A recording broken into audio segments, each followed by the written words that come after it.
Unang-una, magandang araw sa inyong lahat. Nako, na-miss niyo ako, no? Na-miss ko yung ating Spokes Hour nung Martes kasi po ako'y bumiyahe. Pabalik po ako ng Kazakhstan, papunta ng Maynila. Napakatagal po ng biyahe. Ay nako, kung isusuma total po ang biyahe, yan ay 24 hours plus 8 hours plus 4 hours. So, it is 24 plus 12 hours, no? So, ilan yun? 36 hours ang biyahe po. Kasi nga po, bihira ang biyahe papunta ng Almaty. At ang mangyari po, bagamat UAE yung aking hub, lumipat pa ako from Dubai, lumipat pa ako ng Abu Dhabi. Kasi iba naman yung eroplano ko pabalik. Kasi syempre nagtitipid, no? Ginamit ko yung aking mileage. Kasi pinunta ka naman dun sa Kazakhstan na isang academic conference, no? So wala namang pagkakakitaan doon, no? Pero tuwan-tuwa naman po ako dahil yung ako yung naging presidente ng Asian Society of International Law. Isa talaga sa akin naging programa mapalawig yung membership ng Asian Society para makasama yung Central Asia Republics, yung mga dating STANs, dating USSR. At tuwan-tuwa naman po ako na nagkaroon na ng katuparan yung isa kong objective, no? Na mapasama sa aming membership yung Central Asia Republic. At kaya nga po, nung nagkaroon ng conference sa Kazakhstan, takbo si Harry Roque, no? We have to walk the talk.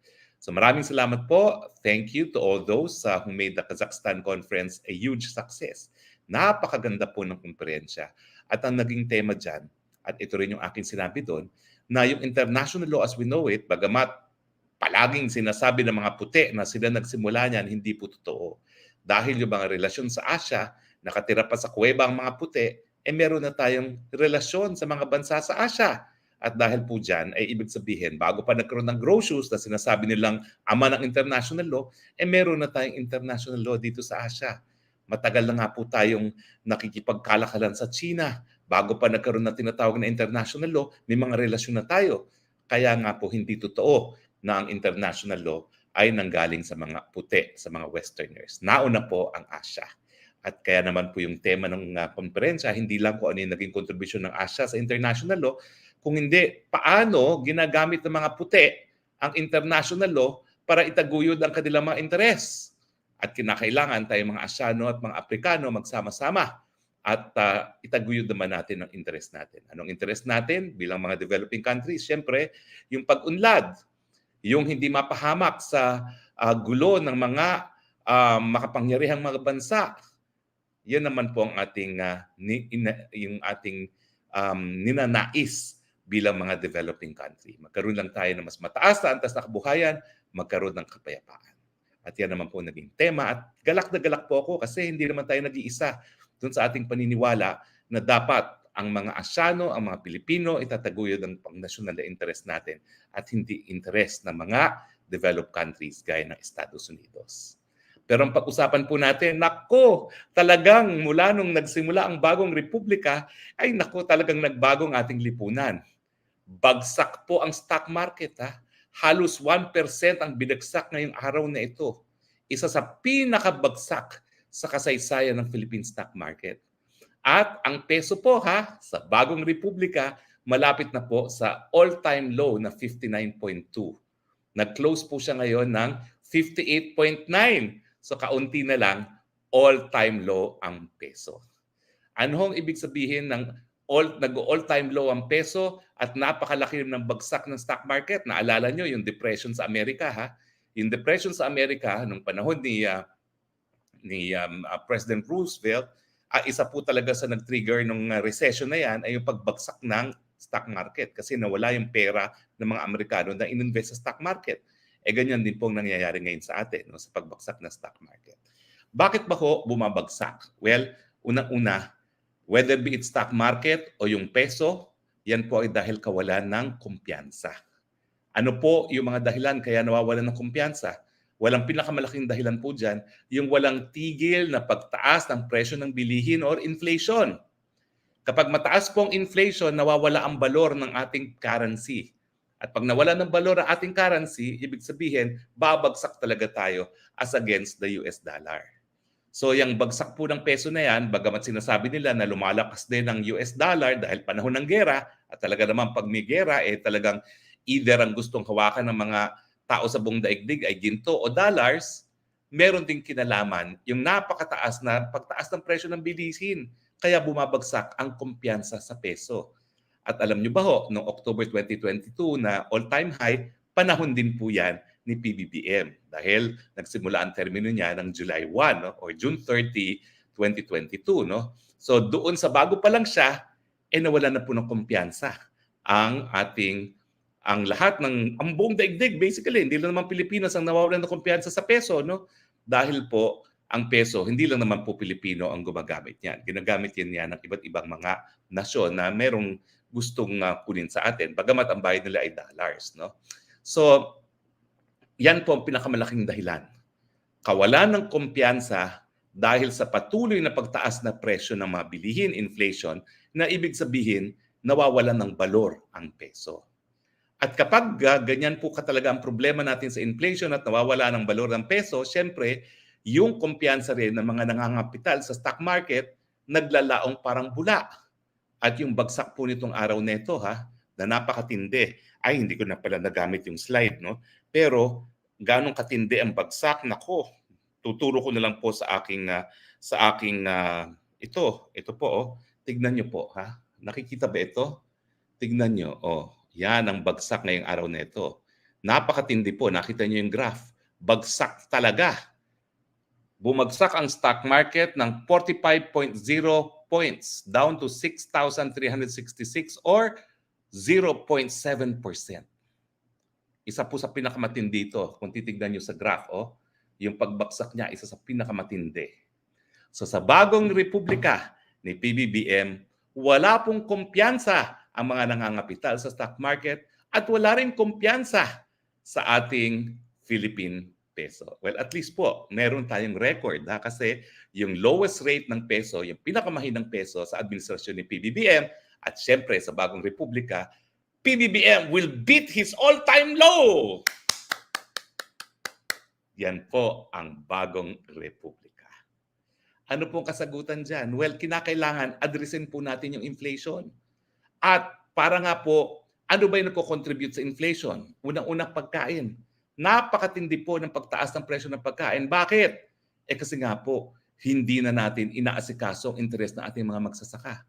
Dapat po talaga, para mapababa yung pagtaas ng presyo ng pagkain, binubuhusan ng tulong po ang ating mga magsasaka. Dapat po, unang-una, meron tayong subsidy para dun sa hybrid na miski tag-init or baha, mataas pa rin ang ani. Hindi po kakayanin bilhin niya ng ordinaryong mga magsasaka kung hindi isa-subsidize ng gobyerno. Number 2, dahil napakataas po ng mga pataba at saka pesticides na karamihan po talaga ay nakabase rin sa gasolina, lalong-lalo na yung insecticides, kinakailangan i-subsidize din natin yan. At siyempre, pangatlo, kinakailangan talaga humanap tayo ng mga pamaraan para mapababa ang presyo ng gasolina dito sa Pilipinas. Dahil pag tumaas ang presyo ng gasolina at isa na tayo sa pinakamataas sa buong daigdig, talaga magtataasan ng lahat. Dahil lahat naman po na kinakalakal, kinakailangan isakay sa sasakyan na gumagamit ng gasolina. So kinakailangan po talaga maghanap tayo ng mga alternatibong pagkukunan. At ako po, inaatupag ko po yan. Kaya rin, isa rin sa aking pakay na nagpunta ako ng Kazakhstan dahil ang Kazakhstan po, isa sa pinakamalaking oil exporting country sa daigdig, pero hindi po sila miyembro ng OPEC. Kaya po pwede sila magbenta na below market price. Ang problema, ang nadiskubre ko, lahat po ng langis, napupunta either sa Russia na meron silang pipeline o diretso sa China. So wala na tayong mabibili. So ang pinag-aaralan ko ngayon, baka naman makaangkat tayo galing sa China na mas mababang presyo dahil mababa naman nilang presyong nabibilian sa Kazakhstan. At yan po ang aatupagin natin. Kaya pupunta naman tayo ng China in search of mas mababang gasolina. Well, ito naman pong paghahanap ng mas mababang gasolina, nasimulan kayo na ako'y spokesperson pa. Dahil nung unang sumipa ang presyo ng gasolina nung panahon ni dating Presidente Duterte, hindi naman po pwede na aminin ko na tutulog sa kangkungan ng gobyerno. So nasabi ko sa isang press briefing ko na mag-e-explore tayo ng alternatibong mga pag-aangkatan ng gasolina. Kasama na dyan ng Russia. Pagkatapos kong sabihin yung sa press briefing, ako abiso ako kay Secretary Cusi. Sabi ko, pasensya ka na boss ha. Alam ko hindi ko na-clear yan. Pero hindi naman po pwedeng isipin ng taong bayan na natutulog tayo sa kangkungan. Gaya ng natutulog ngayon sa kangkungan ng Department of Energy. So anyway, so sabi naman ni Secretary Cusi, ay po pwede naman talaga gawin yan. Kaya nga lang po, yung inatasan nilang pag-aralan, ay nako, inatasan nilang mag-aral kung paano mag-angkat sa Rusya ay isang tao na inakusa ni Miriam Defensor Santiago bilang espiya para sa mga Amerikano. So wala pong nangyari. Kaya ngayon po, ako ang naghahanap ng paraan para makaangkat tayo ng mas murang gasolina kasi pag hindi po tayo nakaangkat ng mas murang gasolina, hindi po bababa ang mga presyo ng bilihin at hindi po talaga magkakaroon ng lunas ang inflation na nagiging dahilan para bumagsak din ang balor ng peso. Hindi naman po masama sa lahat yan kasi lahat ng ating OFW, mas maraming peso na ang nabibili nila. Pero dahil ang pamilya nila ay nandito sa Pilipinas, mas marami nga silang peso, dahil nga mas mataas ang value ng kanilang dolyares, mas mataas naman ang presyo ng bilihin. So ang suma total, hirap pa rin. Bagamat mas marami silang peso na gagastusin para sa mga mas bahal na bilihin. Di ba po? Hay nako, ang bagong republika. Kaya nga po ang leksyon dito, naku, hindi dapat ako nagpabudol doon sa pangako ng pagkakaisa na naglaon naman parang bula, wala pang 2 taon. Dapat talaga busisiin yung kakayahan ng mga tumatakbo, lalong-lalo na sa presidente. At talaga, kahit ano pang sabihin nyo, kahit hindi ang requirement sa pagiging presidente at kalayaan talagang tumakbo para ng kahit anong posisyon sa gobyerno, kinakailangan tingnan natin kung anong natapos na pag-aaral. Kasi kapag hindi nila alam kung paano ang economics, kung hindi nila natapos ang kurso nila sa college na wala man lang silang basic kurso sa economics, paano nila aayusin ang ekonomiya? Hindi po sapat na maraming advisors. Dapat meron pa ring basic na kaalaman ng presidente. Nang sa ganun, maintindihan niya kung anong pinaplano ng kanyang mga gabinete. Kasi ang problema naman po, kung puro textbook approach ang gagamitin na sa economics, paano naman yung totoong buhay ng mga tao, no? Na hindi naman nasusunod palagi yung sinasabi ng mga textbooks. So kayo, mga kababayan, ang tanong ko, happy ba kayo sa ating ekonomiya? Happy ba kayo sa presyo ng bilihin? Happy ba kayo sa pagbagsak ng halaga ng piso? At siguro dahil marami naman sa Pilipino walang pakialam sa stock market, happy rin ba kayo na nawawala ng kumpiyansa ang mga nangangapital sa mga kumpanya na listed sa ating stock market? Pakinggan po natin ang inyong mga opinyon, kuro-kuro, o di naman kaya ay suhestyon.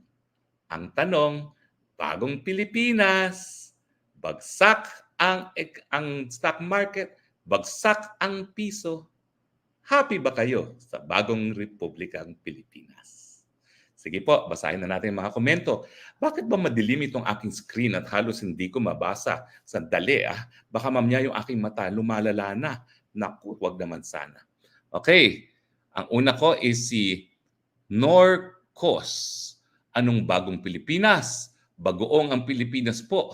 Mali dinig natin sa kampanya ang totoo. Bagoong ng Pilipinas talaga. Ikaw talaga, Norco.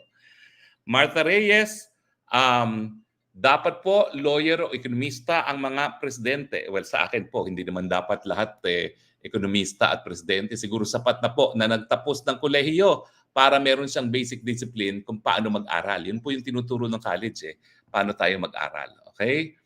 Martha, okay? Tapos sino to? Naku, paano ba ito, ha?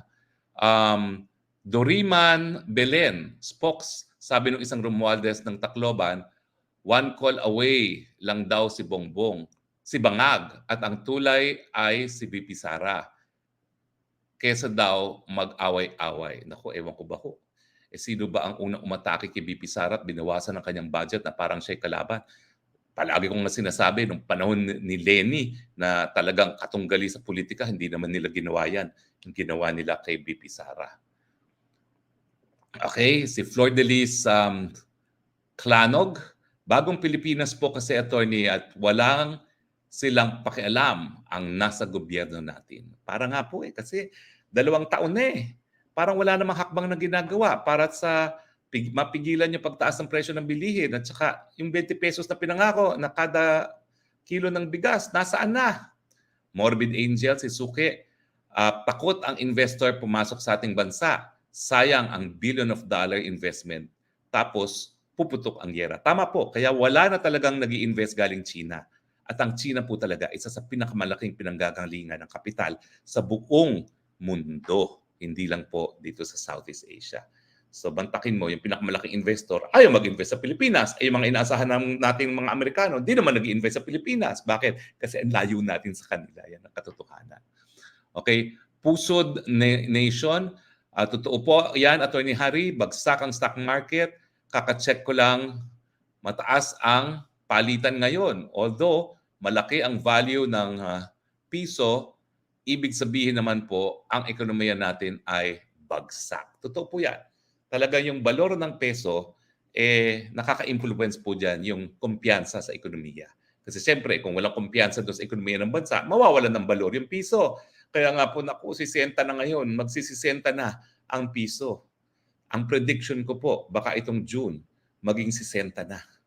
Kaya gumising na tayo mga Pilipino. Kung kinakailangan tayo magsisanti ng presidente, gawin na natin. Baka mamaya, huwag nyo nang antayin na ang value ng peso maging kasing baba ng yen. Naku, ang yen naman kasi iba, mababa yung palitan, pero malaki yung kumpiyansa sa yen.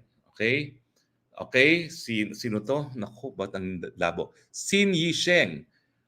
Yun na nga, attorney, di na nga nakatapos, ayaw pang mag-research in his own. Kaya nakakaloko ang kaya naloloko ng mga advisors siya ang iba pang powers that be. Kaya nga po umaasa dun sa mga walang mandato, di ba po? Ayan ang resulta, bagsak ang ekonomiya. Hay nako, Duvary Concepcion, nilulustay pa ang pera ng bayan para sa mga pasyal-pasyal. Wala naman pinapasok na investment sa Pilipinas. Totoo po yan. Kasi kung totoo yung mga pinapangakong mga investments, hindi po babagsak ng ganito ang peso. Kasi supply and demand din po yan eh. Pag marami nag-invest dito sa Pilipinas, ibig sabihin maraming kumpiyansa at marami din demand sa peso. No? Kasi nga po, ginagamit naman nila yung peso pag sila ay magdinegosyo dito sa Pilipinas. So wala po talagang pumapasok na negosyante bagamat siya'y gala ng gala. Alam niyo, may nagsabi sa akin na kaya siya gala ng gala kasi naniniwala raw sila sa feng shui. At ang feng shui daw, at tinanong ko naman ito isang feng shui, nabasa rin nila dahil sa birthday daw ni PBBM, mukhang hindi daw matatapos ang termino. Now, itong mga nakalipas na 2 taon, sabi ng feng shui na kinonsulta ko, siguro mag-spokes hour tayo na puro feng shui lang, no? Ang sabi, talagang napakasama ng feng shui ni Presidente na pwede daw matanggal sa pwesto. Ang sagot dyan, maglamyerda sa ibang bansa para mabaliwala yung bad feng shui. Ayun ang ginawa. Naglamyerda. Eileen Longley, malaki ang palitan advantage sa mga nagpapadala pera, disadvantage naman sa ating ekonomiya, kaya bagsak. Totoo po yan. Kaya nga sabi ko, well, mabuti naman yan sa mga OFW. Pero siyempre, marami silang piso na nabibili doon sa kanilang dollars, mataas din naman ang presyo ng bilihin. So, ubos din. Diba? Kasi nga, kung mahina na yung peso mo, mataas pa ang inflation, ano pa mabibili ng pera mo? Baka maging mukhang Mickey Mouse money na yan. Panahon ng World War II, ganun po ang halaga ng Japanese money. PJM, Attorney Roque, bakit yung BFF mo na si Gwen Garcia, tumiwalag na kay PDP laban ni Duterte. Lokal na politika po yan. Siguro pag-usapan natin later on yan. Okay? Out of topic. Pag-uusapan po natin yan. Pascuala Limatok, planado po ko umuwi dyan para bumili ng mga property. Pero umurong ako dahil natakot ako sa giyera ni BBM. Totoo po yan. Dahil pag nagyera yan, lahat ng property nyo pwedeng tamaan at mawalan ng balor. Totoo po yan. June Pass, happy-go-lucky, kids kasi si Bangag, laki sa layaw, kaya walang alam, niloloko lang ng mga advisor na corrupt. Well, yan pong problema kapag hindi nagkaroon ng sapat na pag-aaral man lang para alam niya kung paano pag-aralan. Diba? Oy, alayo, ang haba nito. Frapao Lance Durac Cotilo. Spokes Harry Roque, good morning, sir. Thank you for speaking for the Filipinos about issues that are relevant to all of us. The prices of rice and necessities, affordable and quality medical service for the low-income Filipinos. Big companies want to invest in the Philippines, but we don't have reliable source of energy, electricity. This administration is not doing anything to calm tension between China and Philippines. Peace in Mindanao was possible during Duterte administration. Well, nag-warning na po yung isang bangko na talagang itong alitan natin sa China dahilan po para maging mitsaya ng ating ekonomiya. Siyempre, war is never good. Okay? Well, ito pa. Aquilino Terrano. Naku, palpak itong gobyerno ni BBM kasi President Duterte lang, best president ever. Kontrolado niya ang lahat. Walang ginawa si Marcos, biyahe ng biyahe lang siya. Nasa ng 20 pesos kada kilo ng bigas, ang masang Pilipino, kung may murang bigas, happy na kahit mag-ulam ng asin. Basta may bigas, okay na, busog ang tiyan. Totoo po yan. Naku, magkano na ngayon ang kada kilo ng bigas? Baka nasa 60 na, 65. No? Kung ganong kabagsak ang peso, ganun din kataas ang presyo ng bigas.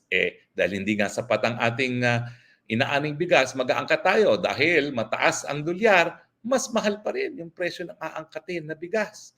Kasi siyempre, mas maraming peso para mabili yung same quantity.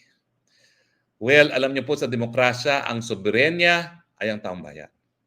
Dumarating na po tayo sa punto na baka hindi na kayanin ng mga Pilipino ang pagtaas ng presyo at yung pagbagsak ng ating piso. Huwag po kayo mag-alala. Bilang soberenya, tayo magdedesisyon kung dapat bang magpatulong ang mga nanunungkulan sa gobyernong ito. Papunta na po tayo doon. At sana po, gumawa tayo ng tamang husga. Para sa atin, para po sa ating mga anak. Hanggang sa muli nating pagkikita, ito po ang inyong Spokes ng Bayan. Harry Roque ang nagsasabi, I love you Philippines. You're the only country that I have. You're the only country that I will love. Bye!